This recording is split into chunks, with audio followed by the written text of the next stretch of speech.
Hello and welcome to Nationwide on the network service of the NTA. I'm Ayodeji Makinde. Another youth empowerment scheme called Nigeria Jubilee Fellows Program has been launched by President Muhammadu Buhari. It is aimed at providing a critical pathway for young Nigerians to gain relevant skills and work experience in top-tier organizations, as well as build the right networks towards sustaining the upward trajectory of Nigeria's economy. State House correspondent Adamu Sambu reports. Under the Nigeria Jubilee Fellows Program, 20,000 talented young Nigerian graduates will be provided work placement opportunities in private and public sector organizations across Nigeria. The jobs, to last for 12 months, will be fully paid towards improving employability and helping beneficiaries prepare for their future careers and work environments. I truly believe it is a beneficial program that will provide the candidates with the right opportunities to develop their careers and increase the talent pool of the nation. President Muhammadu Buhari, who is still basking in the euphoria of the 5% Nigeria's GDP growth, the highest in 6 years, believes that building the right skills and experiences in critical economic sectors, which the Nigeria Jubilee Fellows Program seeks to achieve, will go a long way towards sustaining the nation's economic growth. The program will build on other efforts of the government to support young Nigerians, such as the 75 billion youth fund, which was created to support young Nigerians in business or with business ideas.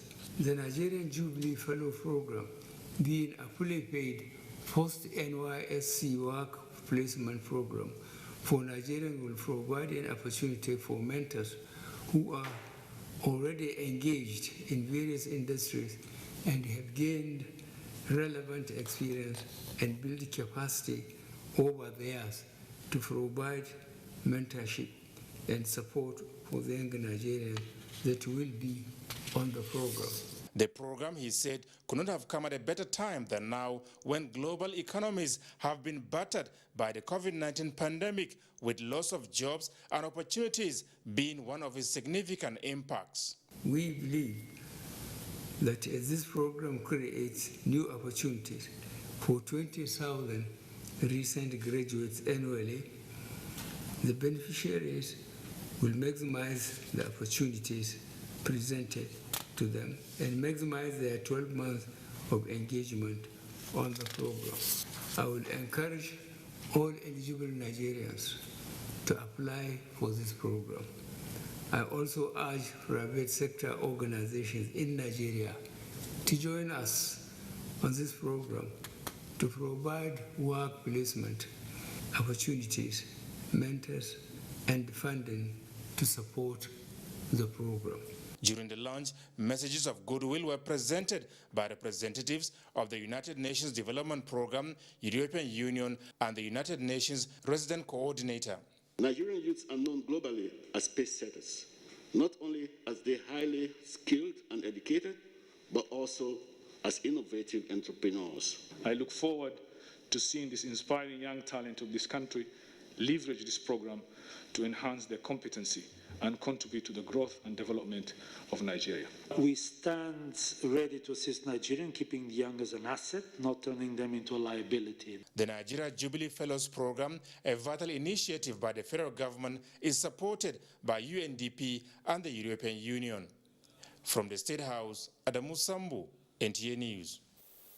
Kano is to host exhibition of talents and promotion of made-in-Nigeria products for the Northwest Geopolitical Zone. Minister of Science, Technology and Innovation Ogbonaya Onu stated this during a working visit to Bayero University, Kano. Awal Salisu has details. The visit to Kano by the Minister of Science, Technology and Innovation Ogbonaya Onu is to interact with scholars from Bayero University, Kano University of Science and Technology, and Yusuf Maitamasilo University. This is to identify effective ways of harnessing works and findings of academics and researchers in developing the capacities of Nigerian industries and businesses towards the development of agriculture, mineral and human resources. The overall objective is to promote substantial application of science, technology and innovation in creating knowledge-driven economic development. This is to complement efforts being made to achieve sustainable industrialization that will facilitate employment generation, value addition and wealth creation. So if you can work closely with industry and the research institutes, then our journey to a brighter future will be more guaranteed. The university at the moment has about 12 research centers. They are all based in the university. The university is fully ready, very willing to give all the necessary support in all areas of science and technology in Nigeria. No nation will develop without development of knowledge where it's expected to be. Achieving this, the minister stressed, depends on improved synergy among the research institutes, academics and organized private sector in facilitating the development findings into commercialized goods and services. In Kano, Awal Salisu, NTA News. The federal government is assiduously making efforts to ensure turnaround in the tertiary institutions of the country to achieve good administration, better quality of lecturers who will impact positive knowledge to students. This is part of major contents of the reports received by the Minister of State for Education, Chukwuemeka Nwajuba, which have been submitted by visitation panels to federal universities, university centers, polytechnics and colleges of education. Inaugurated by the ministry 2 months ago, the panel reviewed performance of the institutions in the areas of governance, standards, quality assurance, management of finances, and relationship between management and students. Others are assessments of the condition of physical infrastructures, as well as advise government accordingly. Recommendations of these reports, it is hoped to mitigate the incessant friction between staff unions of these institutions and government and result in the much desired industrial harmony. I'm also the Pro-Chancellor of the Federal University of Technology at Korea. So we will try, from what we have seen in Lokoja, also to carry further to Korea and see how we can bring effectiveness and productivity in the university system. Our hope this time around is that those recommendations made are implemented, and if they are implemented, I think it will go a long way in improving the standard of our education. The visitation panels covered the period from 2011 to 2015 and 2016 to 2020, as provided by the acts establishing the institutions. A total of 605 beneficiaries of the federal government's household uplifting program under the conditional cash transfer in Udukpani local government area of Cross River State have received their stipends. The joy of beneficiaries was in demonstration of their gratitude to the federal government for making their lives more meaningful. Maureen Leo Ajom reports. Stella Ipeme, a mother of 6 among other dependents who looked up to her for their basic needs, a petty trader and a farmer. Stella says life has been challenging, but as a beneficiary of the conditional cash transfer program, there is a good story to tell. I use the money for paying my children's school fees. I use the money and add in my farm work Ifyok Ekmenyong has a similar story to that of Stella, and funds from the conditional cash transfer program has literally got him celebrating. It helps as a cooperative. It organizes us together. We open accounts with it as a cooperative. So the money has helped us a lot. The recommencement of payment of stipends to beneficiaries of Household Uplifting Program, conditional cash transfer, heralds the joy of these Nigerians in Cross River State.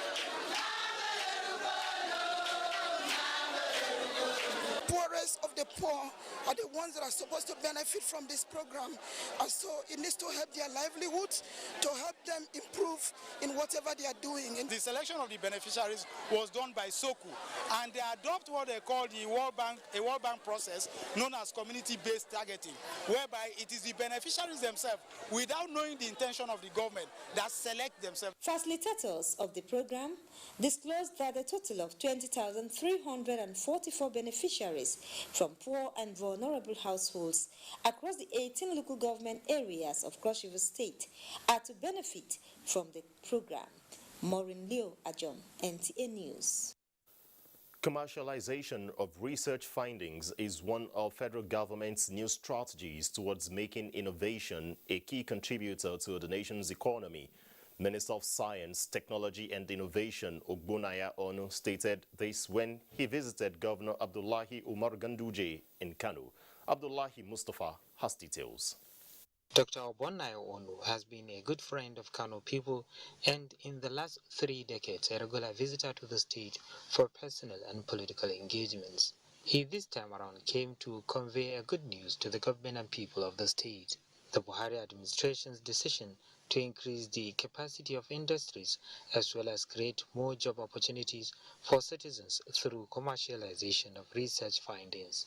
To achieve this, he disclosed, technology and innovation centers are to be established in the nation's 6 geopolitical zones, and the Northwest Zonal Center will be sited in Kano. Because that is the only way we can reduce the importation of goods from other countries. And by doing so, we will now create a lot of jobs for our people. So you can see that you are putting a square peg in a square hole. Governor Abdullahi Umar Ganduje is optimistic that these and other initiatives will help in addressing the nation's socio-economic challenges. In Kano, Abdullahi Mustafa, NTA News. Now to some security matters. The Institute of Military History at the Nigerian Army Resource Center, NAC Abuja, is to provide analytical tools for the development of functional homegrown doctrine to enhance professional efficiency of the military. Minister of Defense Bashir Magashi stated this in a message to the inauguration of the maiden seminar on military history at the Nigerian Army Resource Center, Abuja. Defense correspondent Ismail Musa has details. Nigeria's army predates the nation's independence in 1960. From a group of able youths assembled by John Glover in 1863 to protect the then British colony, the military transformed together with the sovereignty of Nigeria to become a strong, formidable fighting force, defending our territorial integrity. This seminar on the relevance and prospects of military history is aimed at upholding lessons from past military operations for future use. All the various organizations present here to consider very seriously the establishment of their own historical institute for appropriate, adequate and timely recording of their activities and to advance the body of knowledge and frontier of research. Planning. To the Director General, Nigerian Army Resource Center, solutions to some past crises in Nigeria are applicable to some current security threats. If we had analyzed the MASARI crisis very, very well, and even the Nigerian Civil War, yes, no victor, no vanquished, but what were the causative factors? Those factors are still germane today, and that's why we're having all these problems. So we need to look at what caused all these crises. What are the causes? And when you understand the causes, you can find solutions to those causes. Because like we said at this center, it is not only through kinetic effort that you can win a crisis. The Military Institute, established in August 2020, is to provide credible platform for collation of historical activities, for lessons, and to avoid past pitfalls. From the Nigerian Army Resource Center in Abuja, Ismail Musa, NTA News. As part of measures to complement security efforts in the fight against banditry and other forms of crimes in Katsina State, the state's governor, Aminu Bello MASARI, has directed the immediate closure of some roads in the frontline local government areas. The affected roads include Jibia to Gurbimbori, closed for all motorists, while Kankara to Shema Road is closed for commercial vehicles only. The directive was contained in documents titled Security Challenges Containment Order, signed by the governor. The order directed motorists to use Funtua axis as alternate routes. Other directives contained in the order include suspension of sale of all animals at 14 local government areas. They include Jibia, Batsari, Safana, Danmusa, Kankara, Malumfashi, Charanchi, Mai Adua, Kafur, Faskari, Sabua, Bore, Dotsenma, and Kaita. The governor also directed the reinforcement on the ban on the sale of petroleum products in jerry cans at filling stations and the ban on the operation of commercial motorcycles from 10 p.m. to 6 a.m. In the meantime, the Zamfara State Police Command has secured unconditional release of 9 persons abducted on 25th August 2021 at Kago Sabua village in Bungudu local government area of the state. This is contained in a statement issued by the spokesman of the command, Superintendent of Police Shehu Muhammad. According to the statement, the released captives, comprising 7 women and 2 men, were medically checked, debriefed, and reunited with their families. Zamfara State Commissioner of Police Ayuba Elkana restates the command's commitment to strengthen collaboration with other security agencies for safe and unconditional release of other kidnapped victims across the states. The statement concludes. Now it's time to join Adeola in our Lagos studio for more reports on Nationwide. Good evening, Adeola. It's good to see you. Good evening, Ayo. Likewise. Now, the Apapa Oshodi Expressway is gradually becoming accessible after the persistent gridlock experienced over the weekend. But at the Tinkan Island corridor, there are concerns by truck drivers on the impact of the electronic call-up system and extortion on seamless port operations. Michael Olaleye reports. This is the Apapa Oshodi Expressway, a gateway to the busiest trade corridor in Nigeria. The atmosphere has finally shaken up the dust of the horrible weekend when trucks trying to access the port queued down to Sonya bus stop. The usual curiosity, however, took me to the Tinkan Island corridor, where I met with 50-year-old Sunday in Nabucco. He was particularly furious with the battered and shattered state of his vehicle, all in the name of forceful collection of levies. At my two have 2 places to pay money. We pay for a ticket, you pay for a police, before they will let you access. According to drivers here, there are 15 checkpoints between Maitu and Tinkan Island ports, a development which contributes to traffic build-up down to Apapa Oshodi Expressway on a tense day. Gabriel Adeyemi is lucky to be alive as he escaped being lynched for failing to pay the illegal dues. Last time they won't pass me, sir.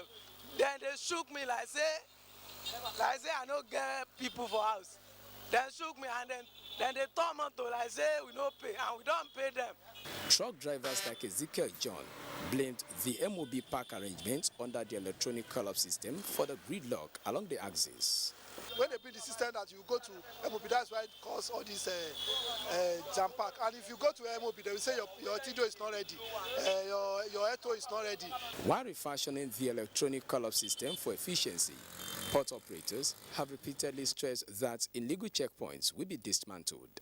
We have met with the Commissioner of Police, and there is a team to go look at the checkpoints and then remove all that are unnecessary. That's the total enforcement team have gone out to check, and you will see a total reduction. It will be reduced at least by 50%. Fast-tracking cargo delivery and evacuation is key to reducing turnaround time along the corridor.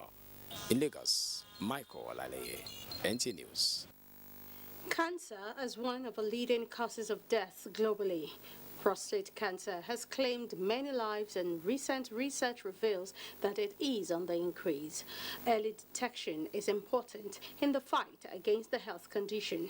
Diana Ajale in this report takes a look at causes of prostate cancer, preventive measures, and possible treatment. Data by the World Health Organization, WHO, shows that 70% of deaths from cancer occur in low and middle income countries, Nigeria inclusive. The National Cancer Plan report for 2018 to 2022 reveals that cancer is responsible for 72,000 deaths every year, with an estimated 102,000 new cases annually in Nigeria. The numbers are scary, but the good news here is that prostate cancer cases and death can be reduced with the use of prostate-specific antigen (PSA), blood test, and digital rectal examination (DRE). A critical question is, how many people know about prostate cancer? The kind of cancer that affects men at the rectum area.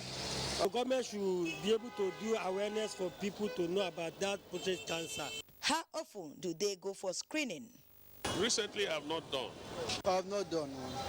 Enlightenment campaigns have been on, and experts are not relenting at ensuring that men do the needful as it relates to prostate health. One major cause is age. How do you prevent getting old? The other thing is genetics. Things that you inherit from your parents, how do you prevent that? The only other way that I see that we can ameliorate the causes of prostate cancer is by early detection.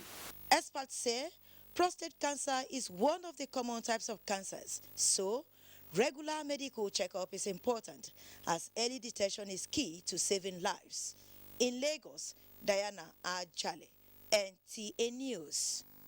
You're still watching Nationwide on the network service of the NTA. We have more stories after this break. You're welcome back. The motoring public traveling from or going to southwest through Lokoja-Kaba Federal Highway are warned of the caving in of a section of the road between Zariagi and Obajana Cement Factory. In a statement by Assistant Corps Marshal of the Road Safety, BC Kazim, the development has led to an obstruction of the free flow of traffic. The statement further explained that all the concerned authorities are making frantic efforts to carry out emergency repairs to restore normalcy flow of traffic. In view of this, motorists, travelers, and the public are hereby advised to use Lokoja Okene Kaba or Lokoja Okene Ogorimagogo as alternative.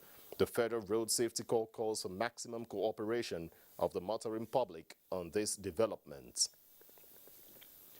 The Federal Ministry of Women Affairs has ended the Joint Risk Communication and Community Engagement Project, a UN multi-sectoral pandemic response to COVID-19 in Nigeria.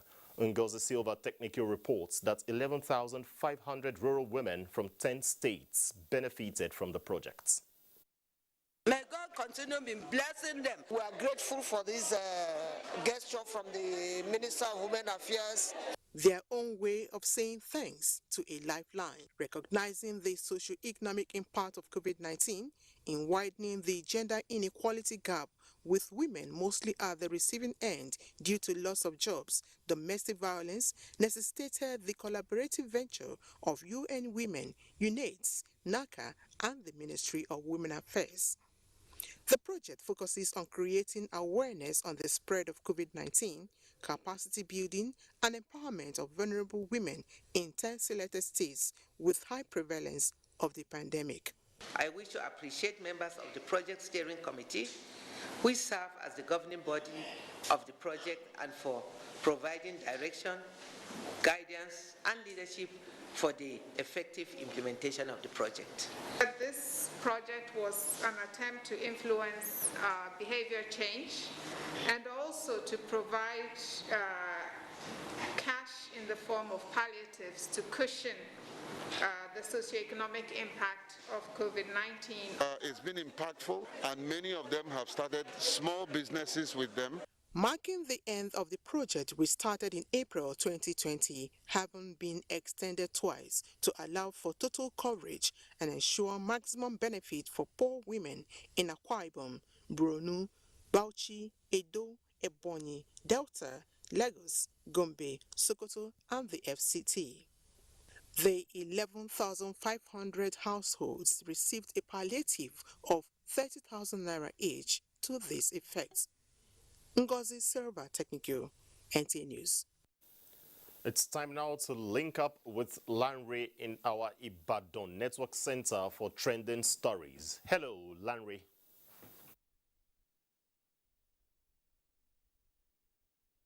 And good to see you. Welcome to Ibadan.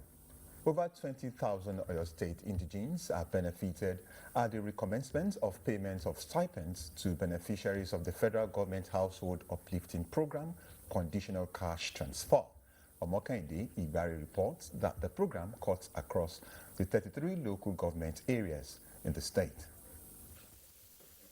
The intervention fund by the federal government through the Ministry of Humanitarian Affairs, Disaster Management and Social Development is to pay off the outstandings since June 2020, owing to the outbreak of COVID-19. Octogenarians Jimo Ogundeji and Mrs. Tawa Tajuddin, who were beneficiaries, expressed appreciation to the federal government. I'm very happy with this money given to me by the government. I will make judicial use of it. I am visually impaired. I sell foodstuffs. This money will go a long way. Now I can improve my business and send my children to school. God will give them more grace to do this the more by the grace of God. State coordinator of the program, Ezekiel Oyekola Oladipo, said Oyo State is one of the 8 states to start the CCT in the country. Recently, we have 13,830 beneficiary households, the 33 local government areas in Oyo State. The intervention fund by the federal government through the Ministry of Trade and Investment in Oyo State is aimed at alleviating the sufferings and yearnings of the people, especially the aged. In Ibadan, Omokende Igbari, NTA News. Increase in drug abuse has been identified as a major cause of the rise in crime rate and decrease in economic viability. This prompted the attention of the Oyo State House of Assembly to strategize alongside patent medicine sellers on ways of cutting the supply chain of illicit drugs. Grace Anyoleke has details.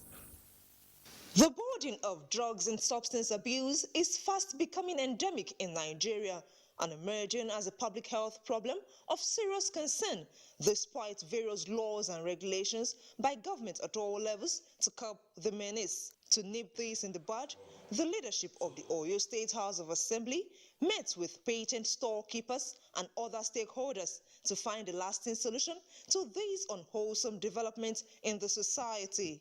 Ensure that they don't allow the so-called bad eggs to destabilize their business and whatever. If we can reduce the number of people who take substance and drug abuse as a lifestyle by blocking the channel through which these things get to them, we will expect the NDLEA and the NAFDAC, which are federal government agencies, to play their part too. Identifying their importance in the society, the medicine dealers promised to join forces with the government. But they don't just sell drugs to anybody. Make sure there's a need for it and lecture them about whatever side effects they might feel. These critical stakeholders were advised to adhere strictly to the sale of drugs within the scope of the licensed patent proprietor as the serve as gatekeepers towards ensuring a drug and substance-free Oyo State in Ibadan. Grace Anyoleke, NTA News. You're still watching Nationwide on the network service of the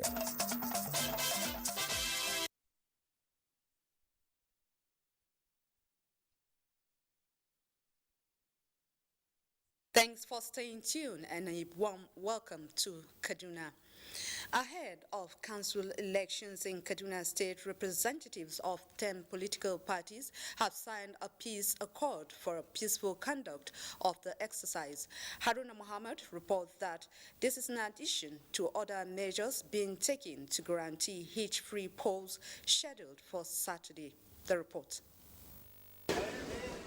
A peace pact signed and sealed before the Commissioner of Police Kaduna State, Mudassir Abdullahi, and the officials of the State Electoral Commission. APC believe in peace. We are a peaceful party.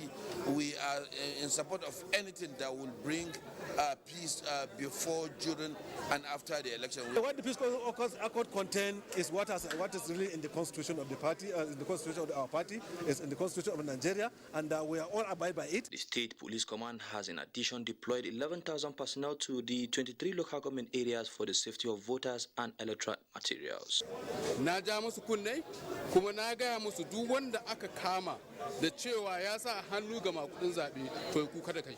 A group of youths in Kaduna earlier pledged their support for a peaceful conduct of the exercise. Haruna Muhammad, NTA News. And in promoting peace, the media have been charged to take their rightful place as peace builders at this critical period. The country is in their need of peace and unity to progress. These are the words of Jigawa State Deputy Governor Umar Namadi while hosting leadership and other members of the Nigerian Guild of Editors as part of their engagement in the state. Muhammad Musa Askira has the details. The Nigerian Guild of Editors is an umbrella body for higher strata of working journalists who attend the exalted position of editorship in various media institutions in Nigeria.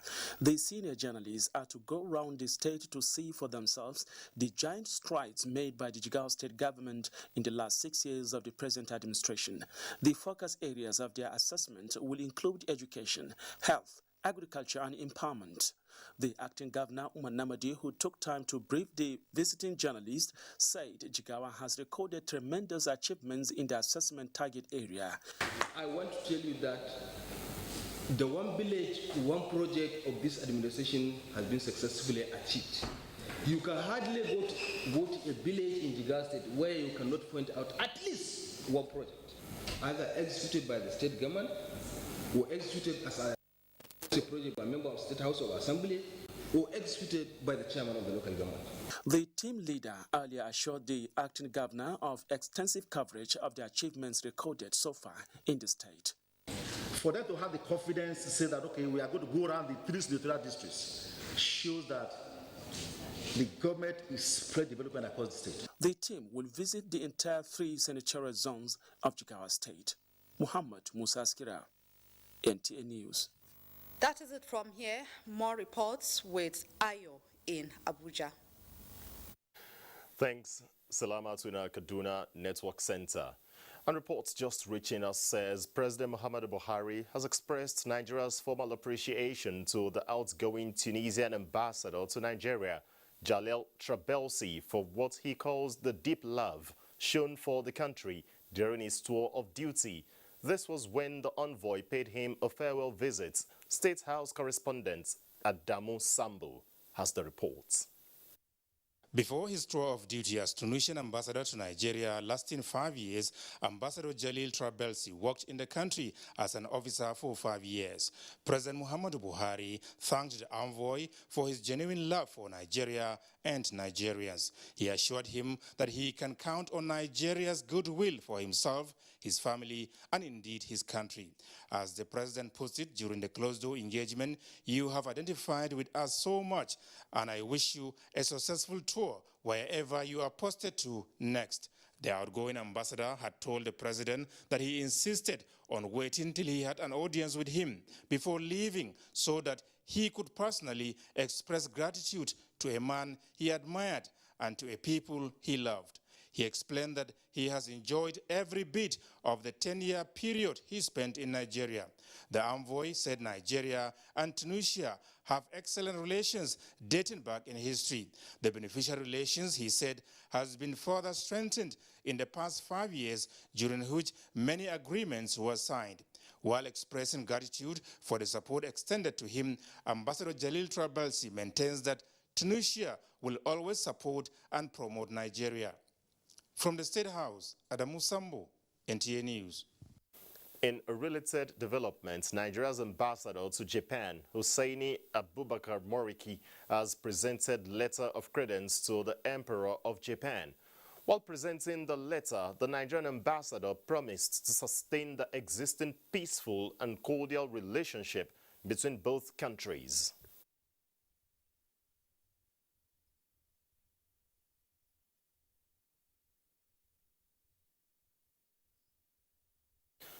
The Akihito Naruhito Emperor of Japan says he looked forward to a beneficial relationship between Nigeria and Japan, having long-term relationship in trade and investments. The president of Nigeria Union in Japan, Kennedy Nnaji, said with over 50 Japanese companies in Nigeria and an estimated population of about 2,660 Nigerians in Japan, more trade and bilateral relations will be sustained under the new leadership. Northern Nigeria is one of the regions of the country said to be lagging behind in terms of professional manpower in modern sciences. This development is making suggestions for better approach to bridge the gap under the support of Sir Ahmadu Bello Foundation. Abubakar Usman Okwanga reports. They all may appear small and the people it occupied at the moment are few, but the personality in whom the gathering was made possible, it is a big dream in us while alive. That is the mission to develop his region, and that is the mission of the people here hoping to accomplish. This is one of my happiest days, where a foundation could sponsor 200 students, and out of them, 46% of that 200 got first class in Nigerian universities. That education must be given to every child. Because if the child is not well educated, you are a liability. All these problems are surmountable. We can really deal with them, but really have to have the will, the political will, and we have to have the zeal. 200 graduates spread across the 19 northern states and the FCT in various disciplines of sciences had a new set of beneficiaries of the foundation after 6 decades of Sir Ahmadu Bello's demise. Amina and Nuruddin are now graduates owing to the foundation and said they are indebted to the body and prepared to serve the nation and humanity. They are one of the supportive backbone behind my success today as a licensed medical laboratory scientist. I always say thank you very much, and I really appreciate what they did to me. The foundation is also engaging graduates in specialized areas to be self-reliant and develop courage to face realities of the future through mentorship. In Abuja, Abubakar Usman Okwanga, NTA News. Political analysts have identified the absence of party supremacy, godfatherism, and inordinate ambitions for political positions as some of the factors behind instability in leadership of political parties in Nigeria. This was while discussing political parties management on NTA's Good Morning Nigeria. Ekemini Williams has more. Parties are vehicles that drive political activities in any democracy, as they provide opportunities for participation and representation in governance. In Nigeria, the activities of these parties have been a source of worry for citizens due to internal wranglings that usually disrupts their leadership. Analysts believe that this happens because there are no clear ideologies guiding these parties. Rather, they are only there to serve as platforms to ascend to power. This instability will continue so long as the candidate who comes out after winning, because bigger than the party, everybody looks toward him to fund the party and to also take care of the party people. In many states, aspirants pay as much as ₦1 million to delegates to emerge as candidates of their political party. Sometimes more than 1 million is paid to these delegates. So people who have collected 1 million from you to elect you, you don't owe them anything. The problem we have in Nigeria has a lot to do with the lack of institutionalization of the political parties. The analysts recommend, among other things, amendment of constitution of political parties to introduce party supremacy and reduce the power of political office holders. A time should come, or we need to deepen the strength of the parties. Parties should be able to recall their candidate. After all, it's the party that brought the candidate out. If the party feels the candidate is not doing well, even if it's a president, the president is not doing well, parties will tell the president, we will recall you. Internal democracy, the outreach, political party outreach, which includes how they select their candidates, how they train. The third element is transparency. If there's no transparency, some of the abuses that we've been talking about arise due to lack of transparency and accountability in the system. They also suggest that political party managers should reinstate membership dues to raise money independently instead of relying on donations from politicians, adding that this will restore respect for the party structure. In Abuja, Ekemini Williams, NTA News. Dibabari has the next set of reports on Nationwide from our Port Harcourt Network Center. It's over to you, Dibabari.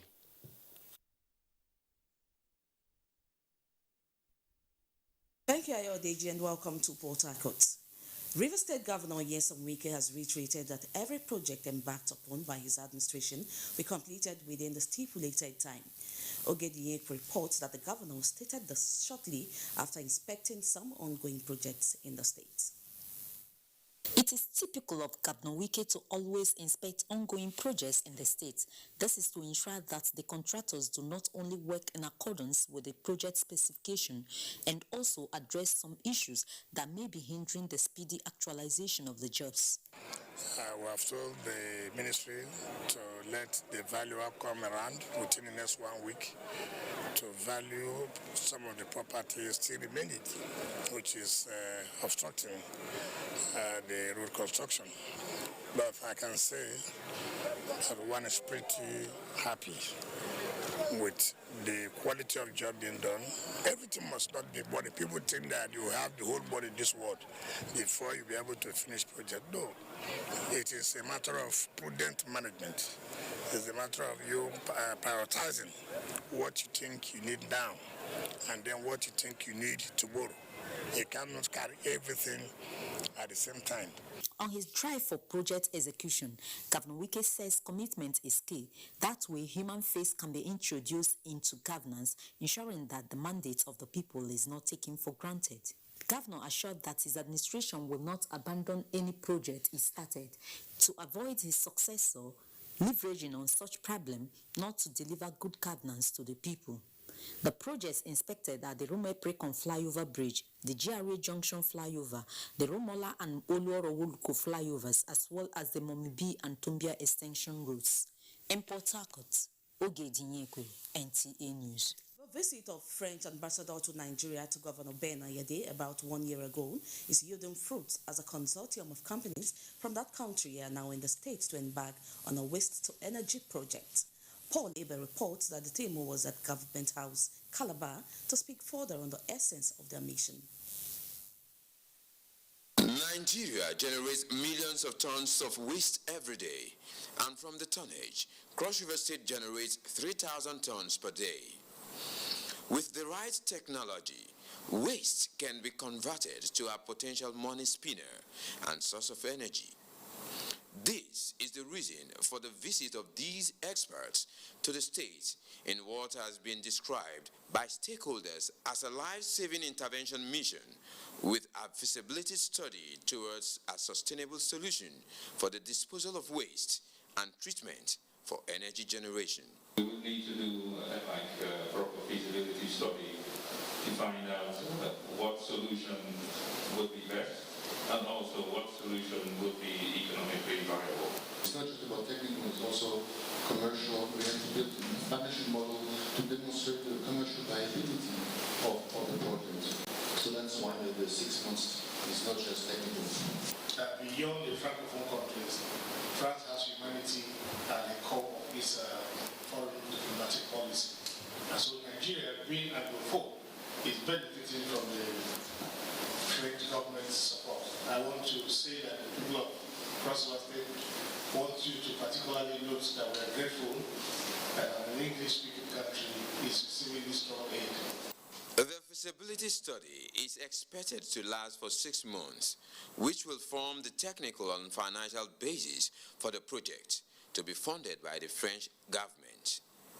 In Calabar, Paul Abel, NTA News. We are done here. It's back to Ayodeji for the rest of the news. Good evening. Thank you, Dibabari. Let's tell you that there is a high turnout as Akwa Ibom State commences the administration of Moderna vaccine for residents who have not received any of the COVID-19 vaccines earlier administered. The exercise, which is taking place in about 50 designated fixed post-vaccination sites across 31 local government areas of the state, is meant to immunize over 60,000 residents. Ifoma Aikoje reports. On a visit to some vaccination sites across the Akwa Ibom State, residents were seen in their good numbers going through the required processes and receiving the vaccination. A team of the NCDC came around and they so educated us before we came down here that it is a thing that should be done. The crowd, the people have now the awareness and really turned up before 8 o'clock. Before I even arrived here, the people were much for the vaccine. The ongoing vaccination in the state is targeting people aged 18 and above, especially frontline health workers, senior citizens, and persons with previous history of having had the COVID-19 infection. The public health officers involved in the exercise say they have reasonable number of doses to administer on citizens who make themselves available. So as you can see, the crowd here, they're coming for their first dose vaccination. They affirm that the reported side effects of COVID-19 vaccines so far have mostly been mild to moderate and short-lasting. The first round of the second phase of COVID-19 vaccination with the Moderna vaccine, which is taking place in 2 to 4 locations in every local government area of Akwa Ibom State, will last for 20 days, while beneficiaries are expected to take a second jab in 4 weeks. In Uyo, Ifoma Aihoje, NTA News.